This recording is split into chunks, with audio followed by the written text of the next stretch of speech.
राधे राधे महाराज जी, आपके चरणों में मेरा बारंबार प्रणाम। महाराज जी, मैं सन्यासी महाराज जी से दीक्षित हूँ। श्री राम जी मेरे इष्ट हैं, लेकिन मेरा मन है कि मैं राम जी के साथ साथ माता जगदम्बा की आराधना करूं। इसमें कोई निषेध नहीं। राम जी की उपासना में तो कोई निषेध है नहीं। जानकी जी जब राम जी का वरण करने जा रहे हैं तो जगदम्बा की तो उपासना करती और वो आशीर्वाद देती, मन जाए ही राज्यो मिली ही सोबर सहज सुंदर सावर। आहा। और जब गोपीजन सावरे श्याम सुंदर को प्राप्त करना चाहती तो कात्यायनी की उपासना करी। इसमें कोई निषेध तो है नहीं। क्यों, क्या संशय? किनके? हाँ तो अम्मा है, पुकारो अम्मा, अम्मा आ जाए। पाठ का मैं संकल्प भी ले चुका हूँ दुर्गा। वैसे संकल्प संकल्प से तो नहीं आने वाली। बच्चा जब रो के पुकारता है माँ तेरे बिना मैं रह नहीं सकता तो आ जाती। यह हम अपनी बात करें। जब कभी एकांत में विकल हुए, और जब कभी, क्योंकि उसी उपासना से आए ना, और जब कभी एकांत में विकल होकर के हम कभी दुर्गा देवी को कभी देवी नहीं माना, अपनी माँ माना। सदैव हम जब कभी पुकारा है तो अम्बा ही कह के पुकारा, माँ बाप के। तो हमने दुलार देखा है, उसी समय देखा है माँ का चमत्कार देखा, उसी समय प्यार। अगर देवी को देवी मान के सिद्ध करना चाहे तो बड़े बड़ों के होश उड़ा देगी। अम्बा है। एक बार वो जो महर्षि महेश योगी है ना, पधार गए, हालैंड में रहते थे। तो उनके एक गुरु भाई थे छोटे, तो उन्होंने देवी को सिद्ध करने के लिए पूरी व्यवस्था की और अनुष्ठान किया। देवी के मंत्र का अनुष्ठान किया।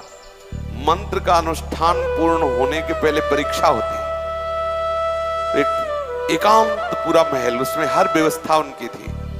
जे ही उनकी मंत्र की सिद्धावस्था की तरफ पदार्पण हुआ तो देखा एक मक्खी आई। ऐसे एक देवी का नाम भ्रामरी है, और ऐसे तो एकदम दृष्टि बदली। जब मक्खी की तरफ दृष्टि गई तो देखा एक नव किशोरी सुंदरी मुस्कुरा रही। बस विचलित हो गया, अंदर वो भाव नहीं रह गया माँ का। पागल हो गए, दिमाग खराब हो गया। देवी को कोई सिद्ध करना चाहे, जैसे हनुमान जी है, आप सियाराम की भक्ति जाओ, वो आपके बिल्कुल प्यार। अगर सोचे कोई हनुमान जी को सिद्ध कर ले तो निश्चित सब, हमने मतलब ये सब बातें देखी है, भ्रमण किए ना, तब सब ये देखा। आप सियाराम का प्रेम चाहो तो हनुमान जी तुम्हारे बिल्कुल दाहिने खड़े हैं। और अगर हनुमान जी को सिद्ध करना चाहो तो तुम्हारे होश उड़ जाएंगे, नाना याद आ जाएंगे, पक्का बात है।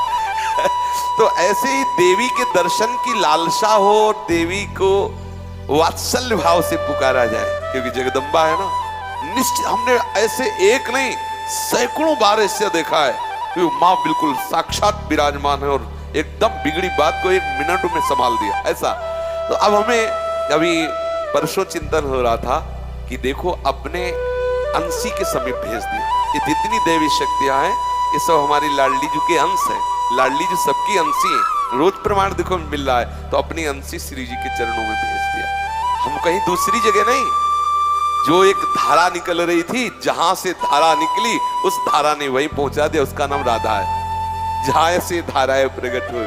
तो देवी उपासना निंदनीय नहीं है, लेकिन निंदनीय भाव से उपासना निंदनीय। और बोले बकला चढ़ाना और बोले शराब चढ़ाना, फिर तुम्हारे नाश का कारण बनेगी वही। और माँ है, माँ की गोदी में चरणारविंद में लेटो, देखो कितना उनका दुलार मिलता है। वो अपने आप सही मार्ग, वही समस्त सृष्टि की बुद्धि स्वरूपा है।